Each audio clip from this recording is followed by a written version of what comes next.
नमस्कार प्रिय भक्तों। माता के घर में जीवात्मा कब प्रवेश करती है, यह सवाल मुझे काफ़ी दिनों से परेशान कर रहा था। तो मैंने इसकी खोज जब शुरू करी तो वेदों में या अन्य ग्रंथों में तो यही लिखा था कि जिस वक्त माता पिता का मिलन होता है उसी वक्त यह आत्मा वहाँ मौजूद होती है।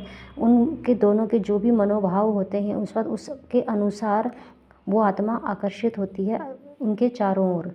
यानी कि उनका कहने का मतलब ये हो गया कि उनके आसपास जो भी आत्माएं हैं उनमें से वही आत्मा आकर्षित होती है जो उनके मनोभाव के अनुसार। लेकिन ये गलत है। अगर ऐसा है तो फिर पूर्व जन्म का या उसके पूर्व कर्मों का उससे क्या लेना देना हुआ। फिर तो कोई उसका जुड़ाव ही नहीं हुआ। फिर तो कोई एक आत्मा क्या 50 आत्माएं गर्भ में प्रवेश कर जाएंगी उस समय।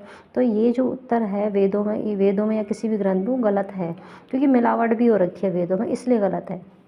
फिर मैंने और खोज करी तो कोई बोला कि 2.25 महीने में आत्मा प्रवेश करती है, कोई कुछ कह रहा है, कोई कुछ कह रहा है। तो मैं इन उत्तरों से संतुष्ट नहीं हुई, बिल्कुल भी नहीं हुई। तो फिर मैं अपनी खोज जारी रखी। उसके बाद मैंने अपने गुरुदेव से पूछा, उन्होंने मुझे सही जो जवाब दिया उससे मैं फिर भी संतुष्ट हुई।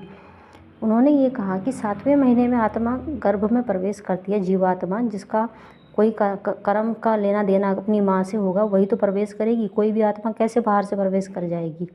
ये सब कार्य होता कैसे है, आत्मा कहाँ से किस द्वार से प्रवेश करती है गर्भ में, अब ये जानना भी आवश्यक है।